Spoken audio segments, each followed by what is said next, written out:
WBAY TV, your first alert station. Action 2 News This Morning live stream starts now.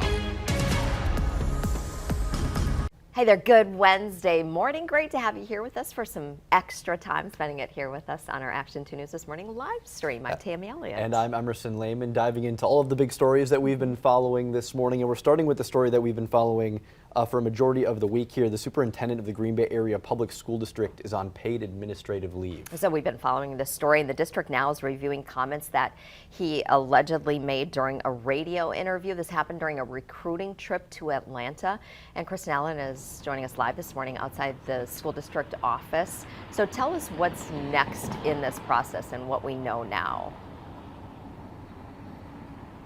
Well, what we know right now is that the district is reviewing the comments that Superintendent Claude Tiller allegedly made. Again, he was at apparently recruiting in Atlanta, Georgia, and he was on a radio show, and he made some comments when I believe he thinks that his mic was not on, or there was some sort of break or something. He did not make those allegedly deliberately on the air, but they were caught on a microphone of him saying those comments. So that's what happened. We were learning now that he is on paid administrative leave while the district continues to review those comments that he made. We have asked for a copy of the interview. We have not gotten that copy yet. The district's counsel is working with us on a request to see it.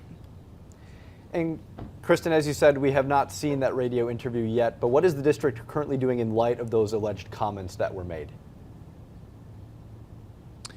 They're continuing to review those comments, and as they kind of investigate, I guess, and see what's going to happen from here. As we're learning about these comments that were made, we're also learning a little bit more about just the context of the state of the district that Superintendent Claude Tiller is leading right now. There was an analysis that was done by an educational consulting firm after he arrived to work for the school district last summer, and it really points to some tensions and frustrations between senior leaders at the district level and then teachers and principals who work in the schools, sort of clashing over issues. There seems to be some frustration there, and frustration from those working in the schools wanting more involvement and engagement from those district and senior leaders.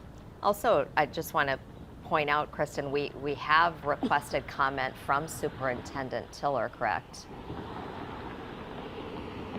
That is correct. We have requested to speak with Superintendent Tiller himself about the comments that he made and more context, and to see, what he has to say about those comments. And we have not heard back yet from him or from the district about doing an interview or speaking with him. All right, so we'll continue to ask those questions. And again, waiting for that radio interview. We're supposed to get it a week from today. That's right, Kristen Allen reporting live for us. Kristen, thank you so much. Now it's time for a chat about the weather with meteorologist Bo Fogel, who's in for Steve this morning. Bo, a lot of dark blue on the screen behind you. What's that mean for us? What do we got? Well, that means that we got some winter weather activity coming our way. We have a winter weather advisory issued for almost everybody besides northern Marinette, Forest, Florence, and even Menominee County. They are not under this winter weather advisory. This starts technically at 9 p.m. tonight through tomorrow morning at 9 a.m. So technically right now we're not under the advisory, but it will start tonight. And so we will see widespread snow. Could see 1 to 3 inches possible tonight, and we could see more to the south. So by later on tonight, we are going to be under a first alert weather day. So far, we're not under it yet, but later on tonight, we will be. So keep that in mind. So looking at the next weather maker, it's a system up in Canada, and it's going to move to the east. And this cold front right here is going to be the reason why we're going to see the snowfall. Right now, you can see the snow's out in South Dakota, and it's moving to the east. And you even notice some heavy metal snow bands within the snow. Rock and roll, Bo. Wait, so Bo, explain. Let's tell you.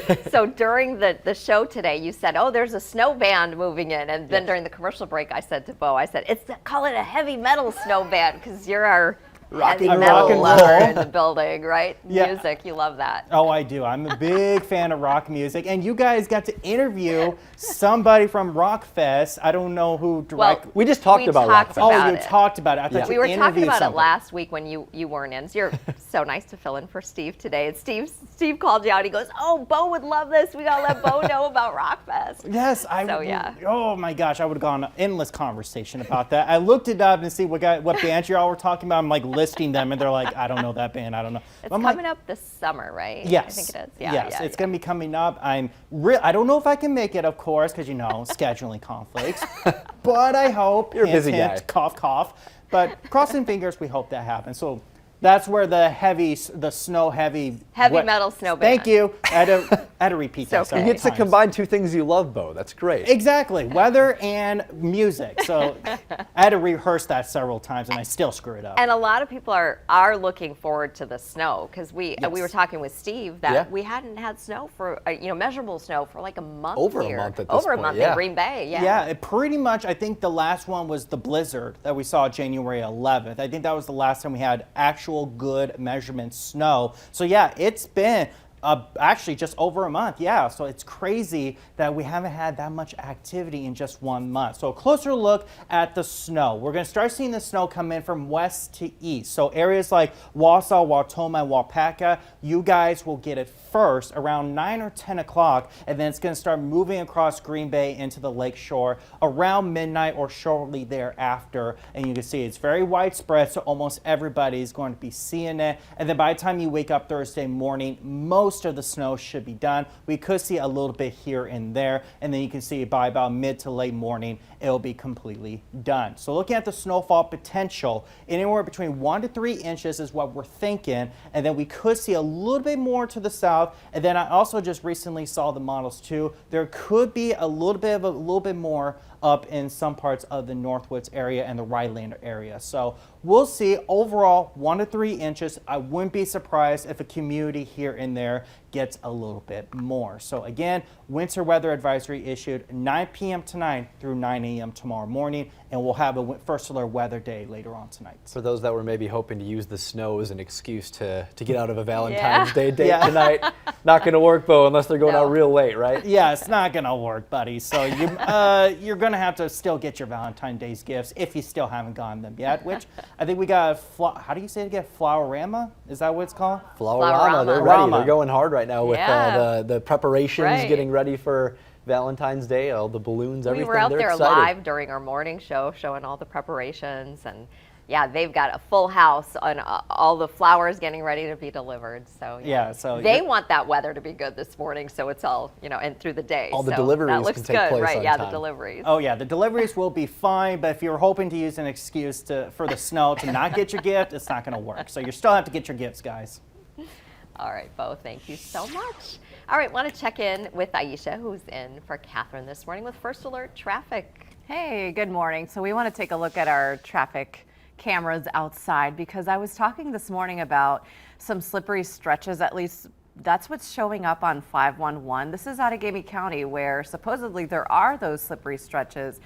The possibility of the fact that it might just be melting and refreezing, that's what could be happening is what we're thinking.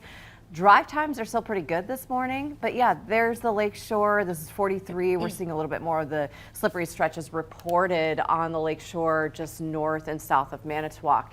And then you've got Outagamie County, portions of Appleton also reporting the same thing, even heading a little bit more west and south, but as you head into Oshkosh, things are looking good. So in Brown County, also in the green category, but again, it could just be melting and refreezing, a little bit of wet pavement out there this morning. So just watch for that just in case. But otherwise, we are in the green category throughout Northeast Wisconsin.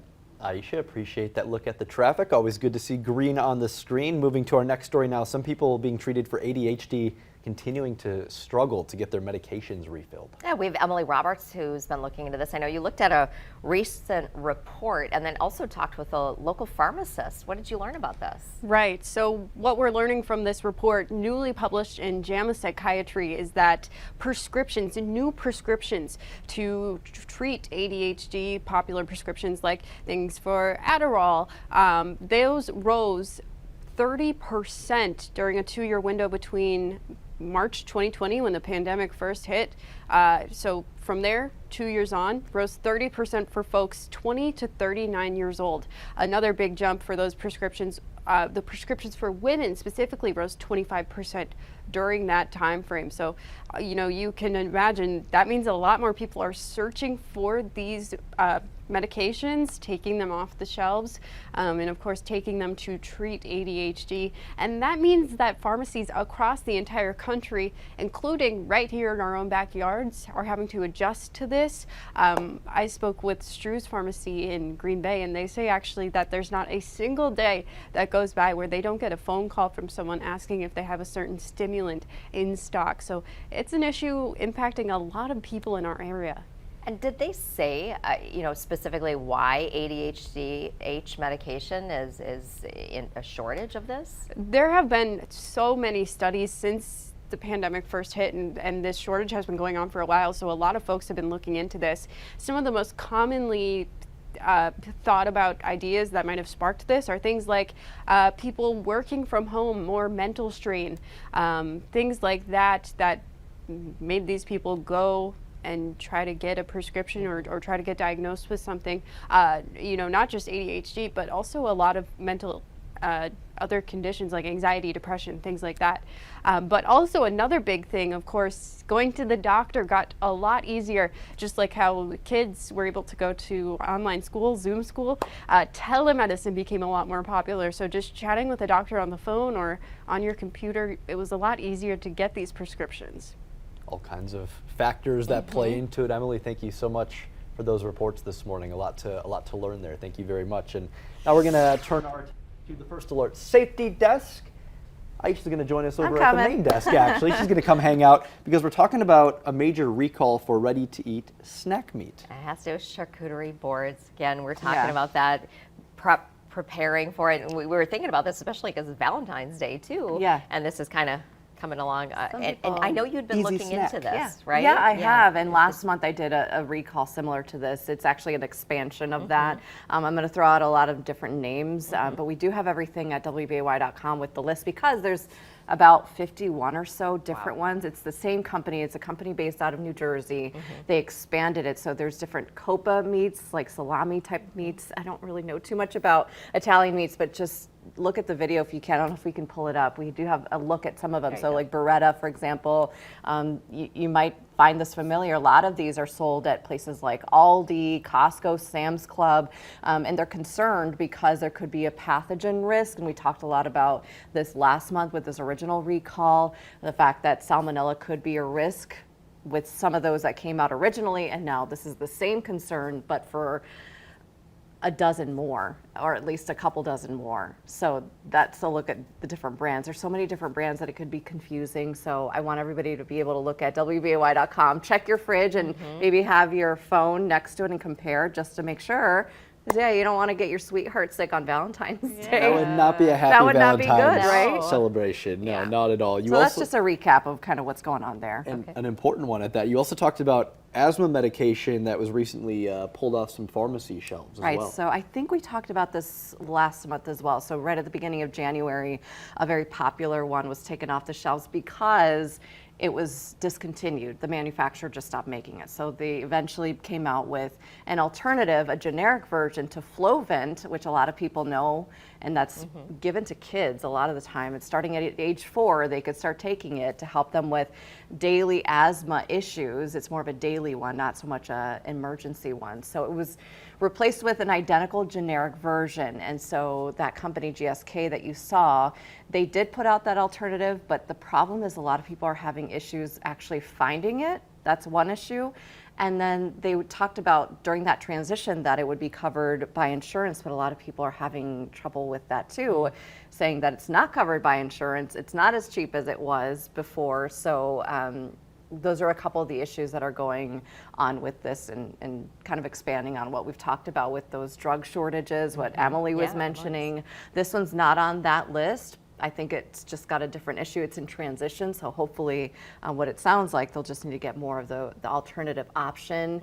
But of course, talk to your doctor. If your child has, I have asthma, it would really not be good if I couldn't find my inhaler that I use every day. So something to note. Also, all the information at WBAY.com. And Emily said during her report, her live reports this morning, to be kind to your pharmacist. Yeah. You know, when They're you're working calling hard, and you're, you know, we know that you want your medications, but you know, they're on that other end too. And It's tough they're right working now. hard. Right? Supplies are short and everywhere, and medication is no exception. Right. So, yeah.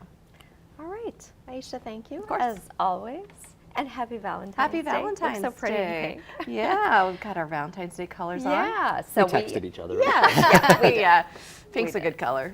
And it is Valentine's Day, and it's not just a holiday for significant others. No, You can it- show affection to your friends, your family, maybe even some self-love. Self-love's good, right? Yeah. Love so your important. pets. Yes. I kind of want to go to the pet store and get Bella a Valentine's Day treat. She deserves one. Yes. Yeah. So it came from the patron saint's Valentine, in case you didn't know. Historians tell the story of one saint who married couples in secret to prevent men from going to war. In the 1400s, the day became associated with romance. So people started, you know, writing letters and poems like one I got this morning. Aw, I know, it's cute. Sweet. And today, some 180 million cards are exchanged each year. And florists, they're ready. We were talking with them all morning, talking about them. 2 million roses for the day. So many flowers. The average person expected to spend more than $100 showering their loved ones with gifts. I don't know. I think the handwritten poem, that's more like priceless. that. Way better than a Right? gift. Yeah, That's it means incredible. something, right? I love that. I told you that you should make Andrew write a song. He wrote I the should. poem, so he's Yeah, already might halfway as well. done. He knows how to play the guitar. So yeah, might as well just get a guitar But and it's make not a song. about the gifts, right? Right. It's love. Spread the love today. True that. Spread the love. Yeah. Have a good one. Thanks for spending some time with us. We're going to get ready for our on-air update here during Good Morning America. Oh, they turned the red on.